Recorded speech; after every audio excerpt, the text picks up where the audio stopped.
Алмазбек Атамбаев был лидером революции. В то время мы верили его словам, что он будет проводить демократические реформы и построить новую страну. Кадыржан Батыров ему тоже поверил. И Кадыржан Батыров поддерживал революцию 7 апреля. Ему ой как досталось от Курманбека Бакиева и его братьев, которые его наказывали за то, что по просьбе Акаева он отнял мандат у Курманбека Бакиева на выборах 2005 года. Поэтому этот Кадыржан Батыров абсолютно поддерживал революционные лозунги, демократические слова, которыми выступал Алмазбек Атамбаев. Даже больше того, я так понимаю, что он на узбекском точно так же говорил, что давайте мы остановим произвол, давайте мы установим новую власть. Поэтому сейчас совершенно вот так это настолько... Атамбаев его в чем поддерживал? Я не знаю. Я еще раз хочу сказать, что это спросите у Кадыржана Батырова. Насколько я понимаю, в интернете есть несколько его интервью, где он открыто говорит о том, что он поддерживал и еще намекает на очень многое другое.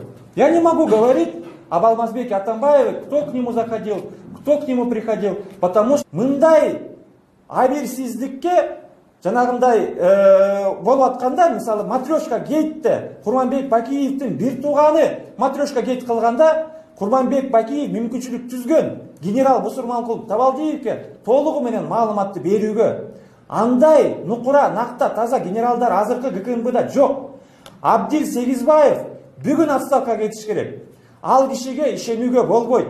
Башкы прокуратурага дагы бул маселе боюнча жана тергөөнү иликтеп чыккыла, контролго алгыла деп эле айтпай эле койгула. Урматтуу Алмазбек Шаршенович, Файрит Аблезинович, биз сиздерге ишенбейбиз.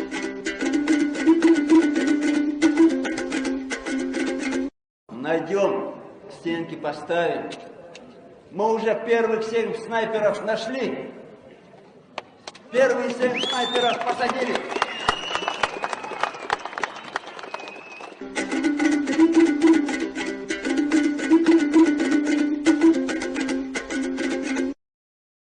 Төрагасы 2 жыл болду. В феврале, в январе, в апреле просили того же Мирослава Ниязова, приди к нам. Будь в наших рядах, если ты будешь с нами идти, может, не будут стрелять. Просили и этого генерала, просили этого же Катани. Это не Катани, а Катани.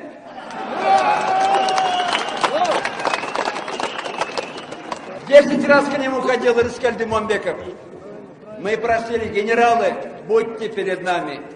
Это не генералы. Им надо не то что юбки, я не знаю, что-нибудь, стринги носить. Потому что это не генералы. Какой-то еще нарисовался там, якобы генерал ФСБ в России. Слушайте, если ты там прятался в России... Быйыл башканы талап кылып жатканыңыздардын эмне ой болушу мүмкүн? Биринчиден, эгер иш Иса Шешенкулов деле болса, абдан жакшы болбойт беле. Бул киши диалогко даяр. Бирок бул процесстин башка дагы маанилүү катышуучулары бар. Алар диалогко таптакыр даяр эмес. Кирпичечендей болуп эле ушул инелерин үнтүп турат. Сен эл саткычсың, сен бузукусуң, сен сасыксың, сен оюң бузук деп өз эле эмес аппарат жетекчиси Фарид Ниязов дагы ушинтип турат да. Алар сүйлөшөйүн деген ою жок. Эгер алар сүйлөшпөсө, Иса көзүн сүйлөшкөндөн кандай пайда? Бул бир. Бул бир. Экинчиси, Таппаева дагы мына 1 жыл бар. Мародерду жакшы издеп чыкса, өзүнүн партиясынан чыгат. Эгер таба албаса, мен жетелеп алып барып көргөзөм. Мен мына кайрылам, Атамбаев, мен Текебаев, эч жакка качпайм. 1 жылың бар. Таппасаң, мөөнөтүң бүткөндөн кийин өзүм сүйлөшөм. Эркек болсоң тап. Мен Текебаев эркекмин, эч жакка качпайм.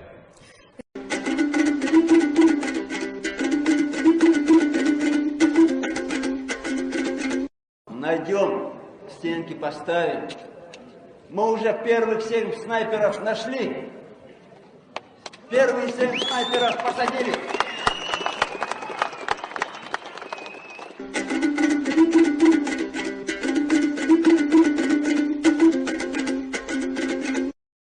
ошол убактагы өкмөт мүчөлөрүнүн башчысы Отунбаева, Алмаз Атамбаев, Өмүрбек Текебаев жана башкаларына элдер күмөн санап ушул кетирген, тиги кетирген деп сын пикирлерди айтып келгенбиз баарыбыз. Эми Кадыржан Батыров Варшавада айткандан кийин Ош Жалалат окуясындагы кандуу окуялардын кылмыштын бети ачылдыгы деп ойлойм. Себеби бул кылмыш Кыргыз тарыхындагы эң оор кылмыштардын катарына кирет. Кыргыз тарыхында кала турган кылмыштардын катарына кирет. Бул жер шаарындагы оор кылмыштардын катарына кире турган кылмыштын бети ачылды десек болот. Себеби Кадыржан Батыров мына өзү берген маягында айтып атат. Мен 5-июнь күнү Алмаз Атамбаевка приемунда болдум. Ал киши сиз өзбек туугандарды топтоп бизге жардам бериңиз жана башка деп кайрылган экен. Ал киши баш тартсам сизге кошумча күчтөрдү беребиз. Исмаил Исаков барат, Асылбек Жээнбеков, Сооронбай Шарипов ошол убакта Ош областынын губернатору ошолор тууралуу маалыматтарды жакшы айтыптыр.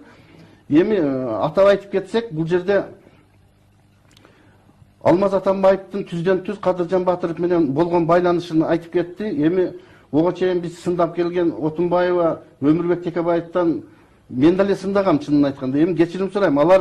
Ал киши менен байланышта, тыгыз байланышта болгон эмес экен. Бул мен ал окуяда июнь окуясында Ош областык ички иштер башкармалыгын жетектеп туруп, мен бул оор кылмыштарды жасагандарга түздөн-түз күбө болуп токтотуу аракетин жасагам. Тилекке каршы бул ага ини Жээнбековдор кандайдыр бир жолдор менен убактылуу өкмөт Алмаз Шарсеновду бир ишенимине киришип алып, өздөрү каалагандай бийледи. Башкача айтканда, мына Кадыржан Батыров Варшавада айткан жеринде, бул жерде айтып атат, Асылбек Жээнбеков бизди каржылап, андан кийин элдин саны боюнча бизге жардам берип туруң деп кайрылган деп атат Кадыржан Батыров. Асылбек Жээнбеков деген ким бул?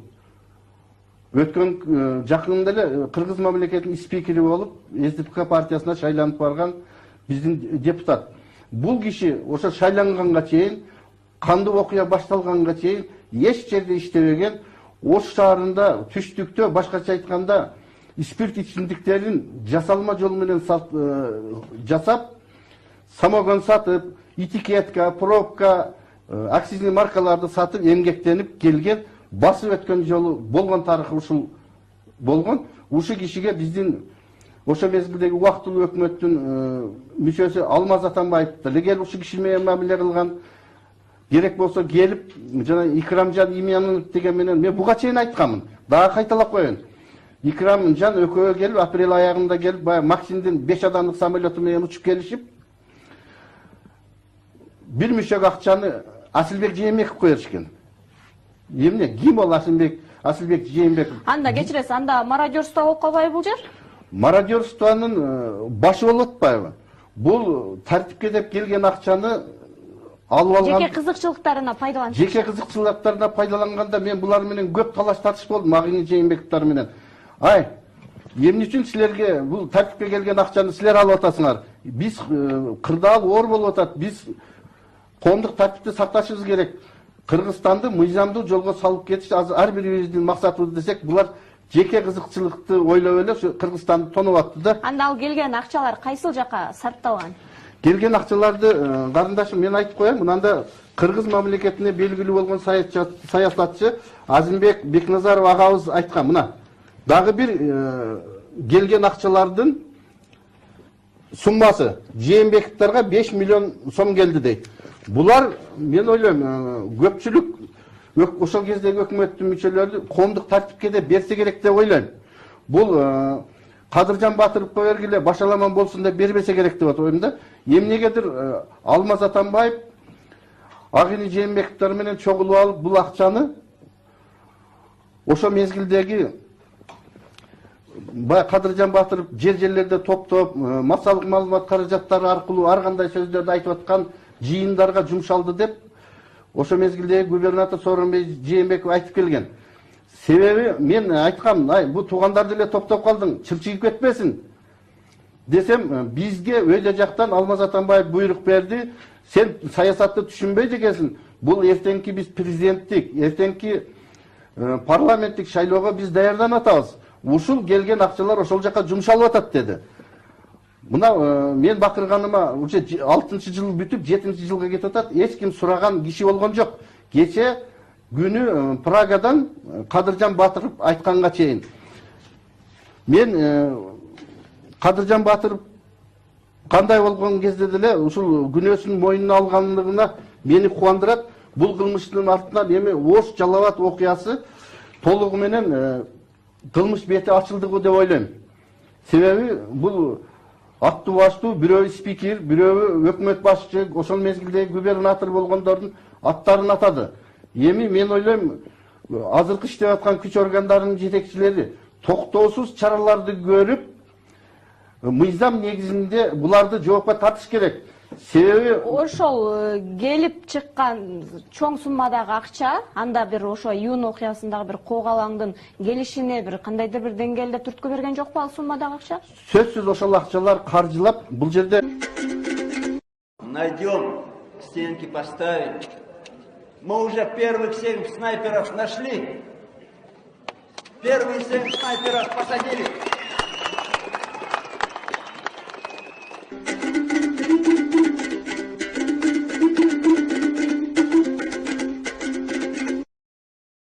Биз бул жагдайды 20 жыл күттүк эле деп ачык айтат.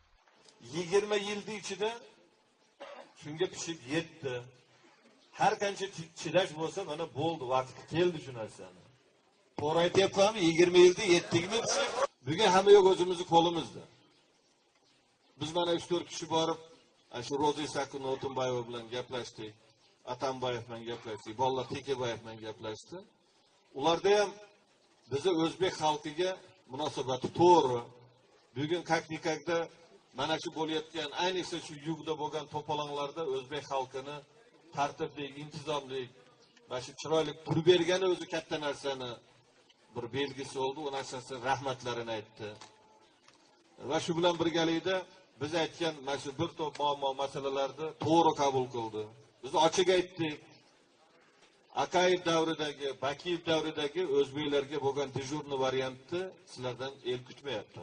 Sizlardan umidimiz katta. Bizi xalqimizni dastoyni o'rnisi bo'lish kerak bu davlatda. Agar shu narsaga ko'ngil burib, to'g'ri hal qilinadigan bo'lsa, bu xalq sizlarni qo'llaydi. Men asosiy aytadigan gapim, O'shda xalqini mana shu kunda eng payti keldi, vaqti keldi, xalq chiqish kerak. Oy, biz mana aytmayaptimi, 20 yildan beri chiroyli keldik. Qonunni hurmat qildik. Qancha bo'lsa soliqni to'lab kelyapmiz naloqlarini. Lekin biz zulmda qolib ketdik oxirgi mahallarda. Biz bilan biron ish bo'lmay qoldi. Mamlakatning boshliqlarini ko'rgan ahvolini ko'rdinglar. Mana Xudo bor ekan, o'zlari ham nima ko'rlardi, ko'rib turganini o'zinglar guvohi bo'lib turibsizlar. Davlat boshliqlari rahbarlar bilan uchrashib keldik. Hammasi bilan gaplashdik. Bugungi rahbarlar juda yaxshi so'zlarni aytyapti. Ey hurmatli o'zbek xalqi deyapti. Bugungi kunda sizlar bizga aporasizlar deyapti. Qantkende de tüştük qo'g'alan